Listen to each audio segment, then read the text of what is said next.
রাজনীতি বিষয়টাই আসলে আস্থা এবং অনাস্থার যোগফল। এটা যখন একটা ম্যাচিওর ডেমোক্রেসি থাকে সেখানেও এই ডিবেটগুলো প্রচণ্ড রকম আসে। আপনি যদি এখন আমেরিকার ডিবেটগুলো ফলো করেন, আপনি দেখবেন যে স্টেট ডিপার্টমেন্টের সাথে অপোজিশন পলিটিক্যাল পার্টিগুলোর সাথে কিন্তু বিভিন্ন ইস্যুতে সিরিয়াস বিতর্ক হচ্ছে।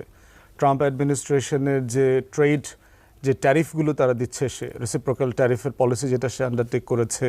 চায়নার সাথে কাইন্ড অফ ট্রেড অফ করতেছে ট্যারিফ নিয়ে, তারপরে হচ্ছে ইন্ডিয়ার সাথে যেটা করেছে, ইউরোপিয়ান ইউনিয়নের সাথে যেটা করেছে, সাউদার্ন বর্ডারে যেগুলো করছে, সেগুলো নিয়ে কিন্তু আপনার ডোমেস্টিক পলিটিক্সে ব্যাপক ইস্যুজ আছে। এবং এই যে লং টার্ম যে তাদের ফরেন পলিসি রিলেশনশিপ, সেই মার্শাল প্ল্যান থেকে তারা যে ইকোনমির প্ল্যান নিয়েছে, ইউরোপিয়ান ইউনিয়নের সাথে যে সম্পর্ক তারা বিল্ড করেছে, এর পাশাপাশি যেটা হচ্ছে যে লিবারালাইজেশনের পলিসির সাথে সাথে ডেমোক্রেটিক পার্টি যেভাবে অ্যাকোমোডেট করেছে এবং রিপাবলিকান পার্টির পলিসিও যে ট্রাম্পের সেসব বেশ মানে